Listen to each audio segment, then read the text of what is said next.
आज मैं आपको कुछ टेक्निक्स बताता हूँ जिसकी वजह से ना सिर्फ आपका डाटा बल्कि आपके पैसे भी चोरी हो जाते हैं। पहले नंबर पे आप हम रखेंगे कॉल फॉरवर्डिंग टेक्निक को। ये एक टेक्निक है। इंडिया में क्या हुआ था, एक बिजनेसमैन था, एक एयरपोर्ट पे उससे एक खातून ने फ़ोन मांगा कि जी मुझे इमरजेंसी है, कॉल करनी है। उस बिजनेसमैन ने उनको फ़ोन दे दिया और वो बाद में वो फ्लाइट में बैठ गए और फ्लाइट में से जब उतरे हैं तो उनको मैसेज आया जी 10 लाख रुपए उनके पास जा चुके हैं। उन्होंने चेक किया 5 लाख और चले गए। उन्होंने फटाफट घबरा के फ़ोन बंद कर दिया कि मेरे तो पैसे जा रहे हैं, ये कैसे जा रहे हैं। हुआ क्या उनके साथ, हुआ ये था, वो जो खातून थी उन्होंने कॉल फॉरवर्डिंग कोड लगा दिया था और उसके बाद उनका ओटीपी जो है उस नंबर पे जाने लग गया था। ठीक है, वॉइस मेल के थ्रू आजकल आ रहे होते हैं ओटीपी, वो वहां पे जा रहा था और उनके पैसे कटते जा रहे थे। उन्होंने जब फोन बंद कर दिया, पहले तो वो फ्लाइट में थे, एयरप्लेन मोड की वजह से उनके पैसे जा रहे थे क्योंकि एक्सेस नहीं हो पा रहा था उनका फोन। दूसरे नंबर पे कॉल फॉरवर्डिंग कोड लगा हुआ था, दूसरे नंबर पे कॉल जा रही थी।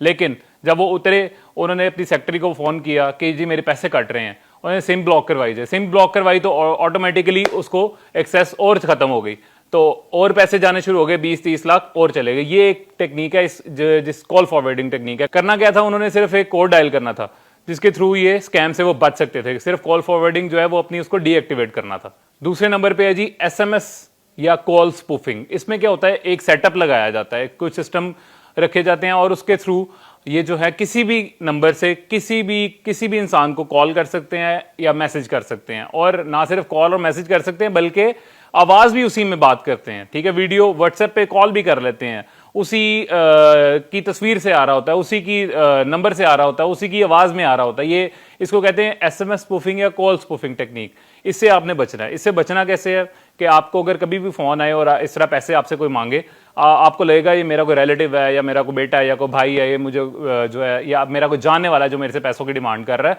आप दे देंगे। लेकिन करना क्या, इससे बच कैसे सकते हैं? इससे बच ऐसे सकते हैं कि जब भी आपसे ऐसे कोई डिमांड करे, आपने उसको कॉल करने के बाद खुद से कॉल करनी है। क्योंकि ये जो टेक्निक है इसमें वो आपको कॉल तो कर सकते हैं लेकिन आपकी कॉल रिसीव नहीं कर सकते। ठीक है, आपको कोई कॉल करे तो आप उससे उल्टा कॉल करें। अगर वो आपकी कॉल पिक कर लेता है तो आपका कोई बिलव्ड वन है, फिर आप अपनी प्रोसीडिंग आगे कर सकते हैं। लेकिन अगर कोई आपको हैक कर रहा है, कोई आपसे स्कैम कर रहा है, तो वो कॉल पिक नहीं कर सकेगा। ठीक है, ये एक टेक्निक है। थर्ड नंबर पे है जी, ये बड़ी कॉमन टेक्निक है, ये है लिंक स्कैन टेक्निक। इसमें क्या होता है, कुछ भी नहीं होता। इसमें सिर्फ आपको एक लिंक आया होता है, आपने उसको क्लिक किया, ये आपका व्हाट्सएप हैक हो सकता है, यहाँ से ही आपका ऑनलाइन बैंकिंग जो है वो यहाँ से वो हैक कर सकते हैं और आपके इवन जो है जितना पैसा है वो भी ट्रांसफर कर सकते हैं। तो ये लिंक स्कैन जो है ये किसी भी उसमें हो सकता है कि जी डिस्काउंट्स हैं, वाउचर्स हैं। अक्सर हम लोगों को मैसेजेस आते हैं कि जी ऑनलाइन डिस्काउंट यहाँ पे चल रहा है, इस वेबसाइट पे ऑनलाइन डिस्काउंट चल रहा है, ये लिंक है, इस स्टोर का ये डिस्काउंट है, ये लिंक है। ठीक है, आपने कभी भी अननोन लिंक्स को इस तरह से ट्रैक नहीं करना, अननोन लिंक्स को इस तरह से क्लिक नहीं करना।